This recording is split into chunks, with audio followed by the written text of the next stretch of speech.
புதுச்சேரியில் தங்க வைக்கப்பட்டுள்ள அதிமுக எம்எல்ஏக்களை எடப்பாடி பழனிசாமி சந்திக்கிறார். அண்மை செய்தியினை பார்த்து வருகிறோம். கூடுதல் விவரங்களை வழங்குகிறார் செய்தியாளர் சண்முகம். சண்முகம், வணக்கம். விவரங்கள் என்ன சண்முகம்? வணக்கம். தமிழ்நாடு அரசியல் பரபரப்பு இருக்கக்கூடிய சூழலில் அதிமுக சட்டமன்ற உறுப்பினர்கள் அவர்கள் நேற்று முதல் புதுச்சேரியினுடைய தனியார் விடுதிகளில், குறிப்பாக பூர்ணாங்குப்பம், புதுக்குப்பம் பகுதியில் உள்ள நட்சத்திர விடுதிகளில் தங்கி வருகின்றனர். குறிப்பாக நேற்று 25 சட்டமன்ற உறுப்பினர்கள் இருந்த நிலையில் தற்போது வரை 41 சட்டமன்ற உறுப்பினர்கள் இந்த தங்குவிடைக்கு வந்துள்ள நிலையில் அவர்கள் தற்போது அவர்களை சந்திக்க பூர்ணாங்குப்பம் தனியார் விடுதிக்கு அதிமுக பொதுச்செயலர் எடப்பாடி பழனிசாமி தற்போது வருகை தந்துள்ளார்.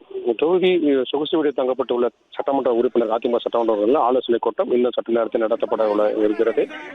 8 மணி அளவில் நடத்தப்படும் என எதிர்பார்ப்பு நிலையில் அவர் முன்னதாகவே வந்துள்ளார். தற்போது அவர் கட்சியினுடைய முக்கிய நிர்வாகிகளை சந்தித்து பேசுகிற நிலையில் இன்னும் சற்று நேரத்தில் சட்டமன்ற உறுப்பினர்களுடைய கூட்டம் நடைபெற்று அவர் சட்டமன்ற கட்சி குழு தலைவராக தேர்வு செய்யப்பட உள்ளார் என தெரிகிறது. அதற்கான கூட்டம் இன்னும் சட்ட நேரத்தில் தொடங்கப்படும் என எதிர்பார்க்கப்படுகிறது. இன்னும் 2 மணி நேரம் இந்த கூட்டமானது நடைபெறும் கூடிய சூழல் தற்போது நடைபெற்று வருகிறது. தமிழகத்தில் நடைபெற்று வரும் இந்த அரசியல் சூழ்நிலை தற்போது புதுச்சேரிக்கு அங்க இருக்கக்கூடிய சட்டமன்ற உறுப்பினர்களை அவர்கள் தக்க வைக்கவும் அடுத்த கட்ட நகர்வு குறித்தும் ஆலோசனை நடத்தப்படலாம் என தெரிகிறது. புதுச்சேரிக்கு ஏற்கனவே நேற்றே பார்த்தீங்கன்னா OS மணியின் தலைமையிலான அந்த புதுச்சேரி சொகுசு விடுதியில் தமிழகத்தைச் சேர்ந்த அதிமுக சட்டமன்ற உறுப்பினர்கள் 41 பேர் ஒன்று கூடியுள்ளனர். அவர்களே தற்போது அங்கு இருக்கக்கூடிய சொகுசு விடுதியில் அரங்கில் அவர்கள் அமர்த்தப்பட்டுள்ளனர்.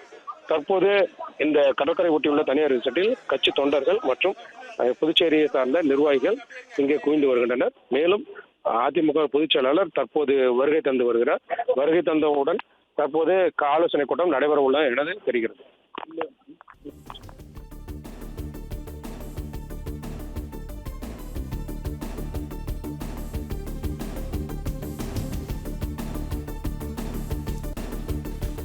விவரங்களுக்கு நன்றி சண்முகம். பிளே ஸ்டோர் மற்றும் ஆப் ஸ்டோரில் இருந்து பாலிமர் செயலியை QR கோடு மூலம் பதிவிறக்கம் செய்யுங்கள். செய்திகளை உடனுக்குடன் பெறுங்கள்.